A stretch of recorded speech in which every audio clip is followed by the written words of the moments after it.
Hello, j'espère que vous allez bien. Je suis contente de vous retrouver aujourd'hui. Aujourd'hui, on a fait pas mal de magasins de meubles et de décoration avec ma maman.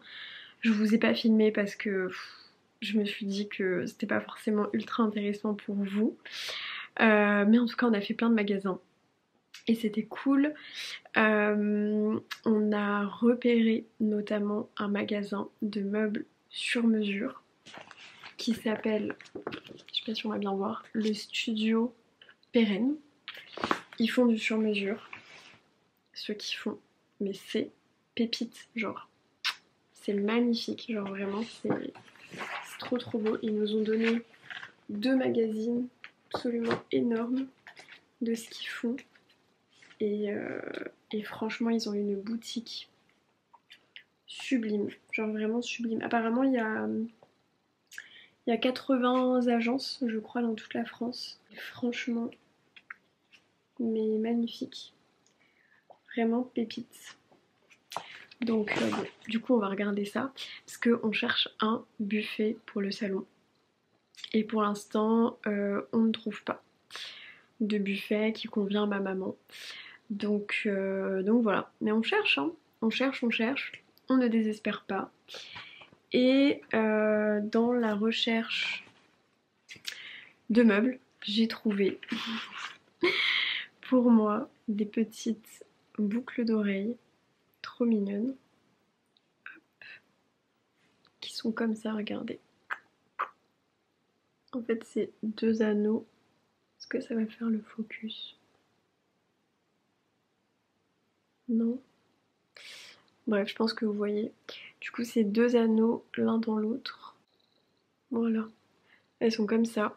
Trop choupi. Et du coup, en fait, là j'ai des anneaux et ça va être mes premières boucles d'oreilles qui ne sont pas de chez Horizon Joyas. En fait, Horizon Joyas, c'est la marque de bijoux d'une de mes meilleures amies qui s'appelle Dania, qui a créé sa marque il y a 3 ans maintenant, où en fait elle fait que des bijoux en acier inoxydable. Et à la base, moi je ne portais pas de boucles d'oreilles parce qu'en fait j'aimais pas les boucles d'oreilles sur moi, et elle m'a réconciliée avec les boucles d'oreilles, donc depuis j'en porte et c'est grâce à elle. Et là du coup c'est la première fois que j'en achète qui ne sont pas de sa marque, voilà. Euh, mais du coup, ouais, ça c'est des créoles de chez Horizon Joyas. Ça c'est un collier. Je vais vous montrer ce que je trouve trop beau. Et j'ai tout le temps des compliments sur ce collier. Donc avec un M. Ça c'est un collier qu'on m'a offert à mon anniversaire. Je crois que c'est la marque PD Paola. J'essaierai de vous mettre les liens en barre d'infos. Je vous mettrai le site de la marque Horizon Joyas. Je sais pas si elle a encore ces boucles là, mais dans tous les cas je vous mettrai le lien de son site. Je vous mettrai le lien aussi pour le collier parce que vraiment ce collier, mais j'ai eu... Est-ce que tu peux faire le focus? Oui. J'ai eu énormément de compliments dessus, mais vraiment énormément, et ça fait 2 ans que je l'ai. 2 ans en fait, on me l'avait offert pour mes 28 ans. Donc voilà, et là du coup les petites boucles d'oreilles, trop choupi. Et ça, la marque, c'est... je connaissais pas du tout. C'est By 164 Paris. Voilà. Je regarderai, j'imagine qu'ils doivent aussi avoir un site internet. Je vous mettrai le lien. Si jamais je trouve les boucles d'oreilles, je vous mettrai le lien aussi. Donc en fait, on est parti faire de la déco. Moi, je me suis acheté des boucles d'oreilles. Voilà, écoutez, j'ai envie de vous dire, dans la vie, il faut se faire plaisir. Et en plus, non, d'ailleurs, je les ai même pas achetées, c'est ma maman qui me les a offertes. Elle est trop mignonne. Donc voilà, écoutez, il faut se faire plaisir dans la vie. Clairement, quand je dis qu'on n'a qu'une vie et qu'on ne sait pas de quoi demain sera fait, voilà, voilà. Mais en fait, je trouve que je suis un peu en train de... un petit peu en train de changer de philosophie en fait vis-à-vis de ça. Enfin, oui et non. En fait, je me suis toujours dit qu'il fallait clairement genre profiter de la vie. Et il y a pas très longtemps, je crois que c'était le soir de mon anniversaire, j'ai un ami qui était là et qui m'a dit un truc qui m'a fait trop plaisir. Il m'a dit mais Mariva, j'ai l'impression que tu passes ton temps à profiter de la vie, à faire 15 milliards de trucs, à être partout à la fois. Et en fait, pour moi, je pense que c'est l'un des meilleurs compliments qu'on puisse me faire en fait, vraiment. Parce que lui en fait il voit ça d'un œil extérieur, même s'il me connaît personnellement, mais il voit ça d'un œil extérieur et en fait on se voit de temps en temps mais pas non plus ultra souvent. Et du coup il voit ça d'un œil extérieur, il voit ça aussi via les réseaux sociaux, même si on est amis. Et, euh, et en fait, même si ma vie c'est pas que sortir partout tout le temps, enfin voilà, ça me fait trop plaisir en fait parce que c'est tellement le style de vie en fait auquel j'aspire. Alors j'aspire à aller encore plus loin dans ce style de vie là, mais en fait qu'on me dise tu profites, enfin j'ai l'impression que tu profites tout le temps de la vie et que avec toi c'est un peu genre la vie est une fête quoi. Clairement je pense que c'est ouais, l'un des meilleurs compliments qu'on puisse me faire parce que moi je sais que en fait le côté trop routinier m'ennuie. C'est-à-dire que je pense que comme beaucoup de gens, j'ai besoin aussi d'avoir une certaine routine. Bah, j'ai d'ailleurs une certaine routine. Mais dans cette routine, il me faut de l'aventure. Genre clairement, il me faut de l'aventure. L'aventure, ça fait partie de mes valeurs. Pour moi, c'est vraiment ouais, c'est vraiment quelque chose de primordial en fait pour moi. Et justement, je trouve que j'en vis pas assez. Et en fait, pour moi, l'aventure, c'est quand je parle de valeur, en fait, pour moi, c'est quelque chose qui se vit dans tous les pans de ma vie. C'est-à-dire que dans une relation amoureuse, si c'est trop routinier, je vais m'ennuyer. Moi, j'adore par exemple tout ce qui est surprise. Mais pour moi, les surprises, c'est autant pour la famille, les amis que dans les relations de couple. La routine, la routine, l'aventure, c'est aussi quelque chose que je vis dans mon quotidien professionnel parce qu'en fait, ça change beaucoup. Depuis 3 ans, j'avais aussi décidé de me lancer à mon compte. Je crée du contenu sur internet, j'ai un podcast, il y a presque 400 épisodes dessus. Du coup, bah ça c'est pareil, hein, c'est un peu l'anti-routine aussi au final. Et c'est un peu l'aventure. Et après, voilà, c'est l'aventure dans le fait d'être partie vivre un an au Brésil. Pourquoi est-ce que j'ai choisi de partir vivre au Brésil alors que j'aurais pu partir en Belgique, en Angleterre, en Espagne, en Italie, en Allemagne, enfin voilà, dans des pays, on va dire, beaucoup plus proches et où finalement ça aurait été beaucoup plus simple. Alors qu'en fait, quand j'étais en école et que j'ai dû faire mes vœux pour partir à l'étranger, il y avait le Brésil, le Mexique, l'Afrique du Sud. Qu'est-ce que j'ai mis d'autre encore comme pays j'avais mis des pays en Asie aussi. Enfin bon, bref, c'est voilà, c'est l'aventure dans tous les pans, dans tous les pans de la vie. Et quand je disais en fait que je suis un peu en train de changer de philosophie, ça c'est ça pour le coup ça a jamais vraiment changé. Mais ce qui a changé par contre, c'est plus le rapport à l'argent. En fait, je dirais que j'ai eu un déclic cette année qui fait que avant, moi j'ai toujours été quelqu'un de très économe. Dès que j'ai eu mon premier appartement à 21 ans, que j'étais étudiante et que je vivais à la fois des aides que je pouvais percevoir en tant qu'étudiante et de l'aide aussi apportée par mes parents, dès ce moment-là, j'ai commencé à mettre de l'argent de côté. Tout le temps, tout le temps, tout le temps. À faire des petits boulots quand je pouvais. Enfin voilà, dès que je pouvais faire des petits boulots à côté de mes études, travailler pendant l'été, etc. Je l'ai pas mal fait. J'ai fait aussi mes études en alternance, notamment la dernière année. Et j'ai toujours mis de l'argent de côté. Genre pour moi c'était hyper primordial, etc. Et je trouve toujours que c'est hyper important de mettre des sous de côté. Mais je pense qu'avant j'étais quelqu'un où en fait j'avais peur parfois de dépenser. Parce que je me disais bah non mais dépense pas trop. Et je pense en fait j'ai développé encore plus cette peur à partir du moment où j'étais plus étudiante. Ce qui est très bizarre, mais c'est notamment parce que quand mes études se sont finies, je me suis mise à mon compte. Et du coup, le fait de ne pas avoir de revenus stables en fait et réguliers faisait que souvent j'avais peur de dépenser. Et je suis pas devenue une grande dépensière, hein. Pas du tout. Mais je suis un peu plus dans le truc de me dire, ben, en fait c'est bien beau d'avoir de l'argent de côté, mais si t'as pas de projet pour cet argent, en fait, au final, à quoi il sert en fait? Alors, vous allez me dire, ça peut toujours servir pour le futur, pour acheter, pour ceci, cela. Mais moi, étant indépendante, c'est très compliqué d'acheter un appartement. Parce que du coup, je suis pas en CDI. Enfin voilà, j'ai pas le profil pour la banque. Vous voyez ce que je veux dire? Genre quand ils me voient, ils se disent ouais, elle, ouais, non. C'est pas à moi qu'on va prêter de l'argent en premier en fait. Clairement. Je suis pas prioritaire pour ce genre de truc. Mais c'est pas grave. Enfin, clairement, je m'en plains pas du tout parce que moi, c'est la vie que j'ai choisie et je suis très contente et très alignée avec ça. Mais du coup, c'est vrai que avant, j'avais ce truc de me dire non, mais en fait, l'argent que j'ai mis de côté, faut pas le dépenser, faut pas y toucher, etc. Et en fait, maintenant, plus le temps passe et plus je me dis, mais c'est chouette d'avoir des sous de côté et franchement, comment dire, j'inciterai toujours les gens à épargner, etc.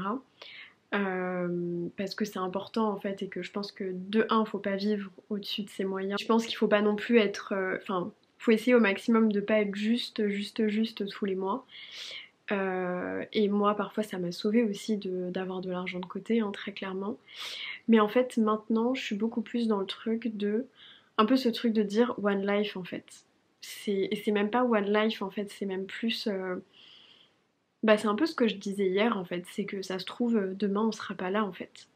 Donc c'est chouette d'avoir de l'argent de côté, mais si on épargne, on épargne, on épargne, on épargne toute sa vie, et qu'en fait on se fait jamais plaisir, et qu'on s'achète jamais rien, et que quand on part en vacances, on est toujours en train de compter, que clairement l'argent c'est un sujet tabou, un sujet tabouche, comme dirait Léna Situation. Non mais c'est un sujet tabou, mais en fait moi je trouve qu'il faut profiter quoi. Clairement, je trouve qu'il faut profiter. Enfin, il y a un équilibre à trouver entre le fait de garder de l'argent et de mettre de l'argent de côté ou de réinvestir, hein. D'ailleurs, quand je parle de mettre de l'épargne, ça peut être aussi réinvestir dans l'immobilier, dans de la bourse, dans des placements ou autres. Et dans le fait aussi de dépenser, en fait, juste de se faire plaisir et de se faire kiffer, quoi. Et, euh, et moi, là-dessus, j'ai un peu deux parents opposés, c'est marrant. J'ai un parent dépensier, hyper dépensier je trouve, et j'ai un parent qui au contraire est très dans le côté genre sécurité, épargne, faire attention, regarder un peu toutes les dépenses quoi. Donc j'ai deux parents qui sont hyper opposés là-dessus. Moi à la base je me situe plus comme le parent qui épargne etc. Mais de plus en plus je me dis aussi faut se faire plaisir quoi. Et d'où le fait que je parlais notamment de partir à l'étranger parce que du coup c'est vrai que si je réalise en fait ce projet que j'ai à la base de partir au Brésil notamment, et si je pars, que ce soit au Brésil ou ailleurs hein, d'ailleurs, hein, et si je pars pendant 3 mois, que je veux garder mon appartement, bah ça veut dire continuer à payer le loyer en région parisienne et en même temps bah, prendre aussi un appart à l'étranger, un Airbnb, parce que clairement je vais pas vivre à l'hôtel pendant 3 mois, ça c'est sûr. Mais du coup, voilà, ça suppose des dépenses et je pense que c'est aussi pour ça que je l'ai pas fait pendant toutes ces années. C'est parce que ça suppose des dépenses en fait supplémentaires. Euh, et là, je sais pas. Là, je me dis, franchement, j'ai envie de le faire en fait. Je me dis aussi que ça peut m'ouvrir sur des opportunités, même au niveau professionnel. Et je me dis que de toute façon, dans la vie, tant qu'on prend pas de risques, il va pas se passer grand chose en fait. Et pour moi, toutes les personnes qui ont réussi dans le domaine dans lequel elles avaient envie de réussir, elles ont toutes pris des risques. Et si je prends par exemple un membre de ma famille qui a créé sa boîte et qui du coup a eu le succès qu'il a eu en créant son entreprise, ben en fait à un moment donné il a pris un risque en fait en créant cette entreprise, alors qu'il avait 3 enfants à nourrir, etc. Moi j'ai personne à nourrir. Moi je suis toute seule en fait. Donc clairement le risque il est modéré. Et je me dis que de toute façon même si ça me coûte beaucoup d'argent, et bah ce sera une expérience en fait unique, une expérience que j'ai envie de vivre, une expérience que je pourrais potentiellement renouveler, et même si à un moment donné ça me coûte beaucoup d'argent, bah de l'argent en fait je pourrais en regagner aussi. De toute façon c'est fluctuant, hein. L'argent c'est une énergie, ça va, ça vient. Il y a une phrase d'ailleurs, une affirmation positive que j'adore par rapport à l'argent, c'est pour chaque euro que je dépense, j'en reçois 10 fois plus. Donc voilà, petite affirmation positive concernant l'abondance et l'argent. Mais voilà, je sais que j'ai beaucoup lâché du lest là-dessus, parce qu'avant j'étais quelqu'un qui, euh, qui voulait vraiment genre pas trop dépenser, à beaucoup compter, etc. Et maintenant je lâche plus de lest là-dessus. Et je me dis que l'argent c'est aussi fait pour réaliser ses projets, c'est aussi fait pour réaliser ses rêves. Et que c'est pas juste fait pour dormir sur un compte en banque en fait. Quand on n'a pas de projet en fait pour cet argent. Donc voilà. Et moi aujourd'hui j'ai pas un projet d'achat, d'investissement ou autre. Donc pourquoi pas en fait. Pourquoi pas. Voilà, peut-être que ça aura résonné avec vous. En tout cas, peut-être que ça aura résonné avec vous. Mais, euh, mais en tout cas, ouais, ce que je me dis, c'est que même pour les personnes qui ont le plus de sécurité de l'emploi en CDI dans une boîte, en vrai, même demain, ça peut s'effondrer. Et en fait, la stabilité, la sécurité, je pense que c'est quelque chose qui est en fait vraiment illusoire. Au final, Euh, certes, il y a des choix qu'on peut faire qui vont nous sembler plus stables que d'autres, mais en fait, la sécurité, elle est illusoire en fait. Elle est illusoire. Et on dit toujours, ouais, le CDI, c'est le Graal en termes de sécurité, mais au-dessus, il y a les fonctionnaires aussi. N'oublions pas. N'oublions pas qu'il y a encore plus sécuritaire que le CDI, c'est le fait d'être fonctionnaire, d'être employé par l'État. Mais encore une fois, tout ça en fait c'est illusoire. C'est une illusion en fait de sécurité. La sécurité c'est quelque chose qu'on a au fond de nous en fait. On se sent en sécurité ou on se sent en insécurité. On se sent appartenir à quelque chose où on se dit ce sera stable et ce sera pour la vie, ou on se sent sur un siège éjectable en fait. Et en fait c'est un sentiment. C'est un sentiment. Et moi, je sais que je travaille beaucoup là-dessus, sur ce sentiment de se sentir en sécurité. Euh, je travaille là-dessus parce que, bah, en fait, ça fait 3 ans que j'ai une situation qui est instable au niveau professionnel et du coup financière. Et je deal en fait avec ça chaque jour, au final. Et je pense que, en fait, ce qui nous apporte fondamentalement de la sécurité, c'est juste, en fait, d'avoir la foi.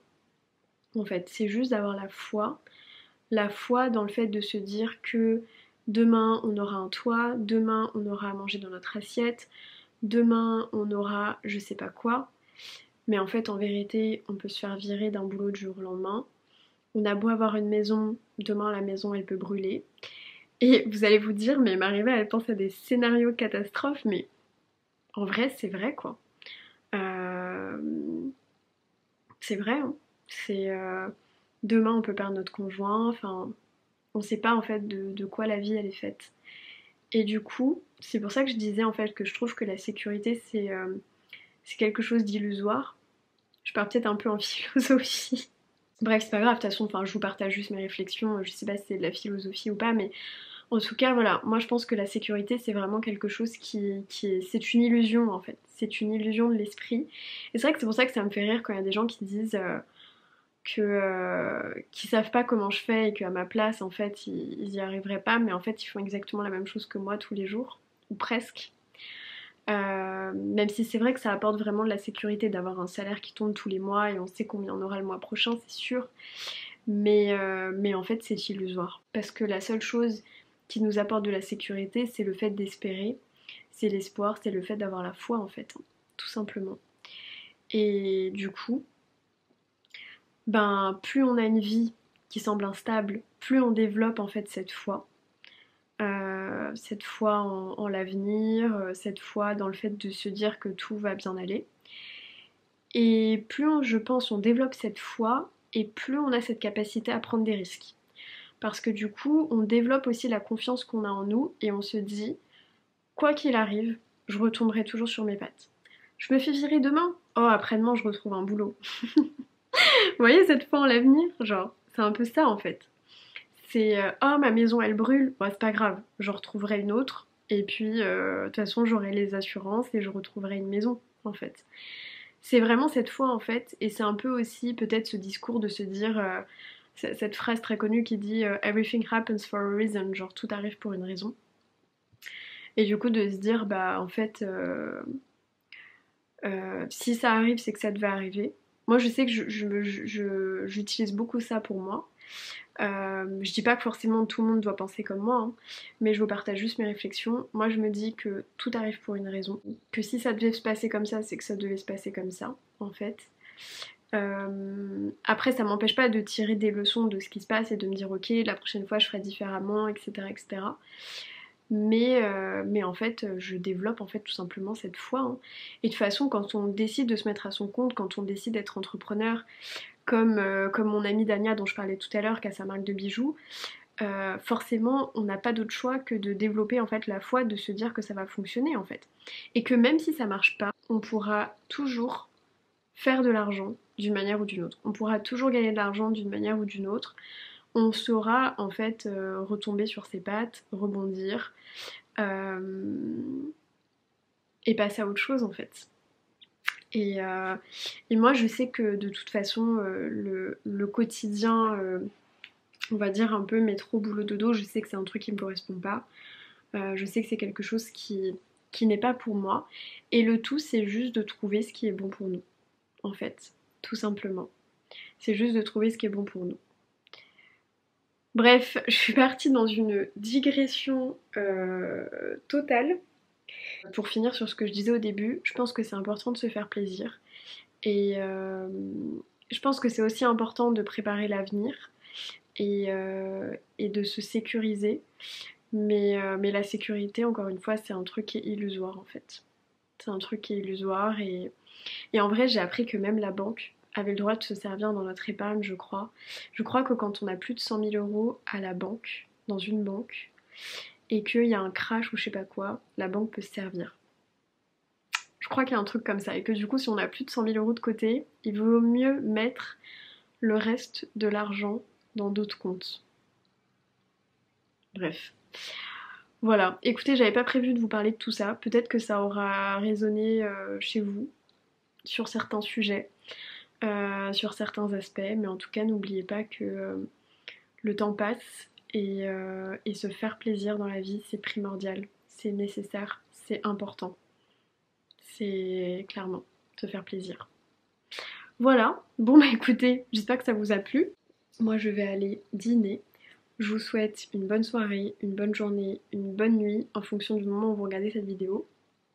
Je vous fais plein de gros bisous et je vous dis à très bientôt dans une prochaine vidéo.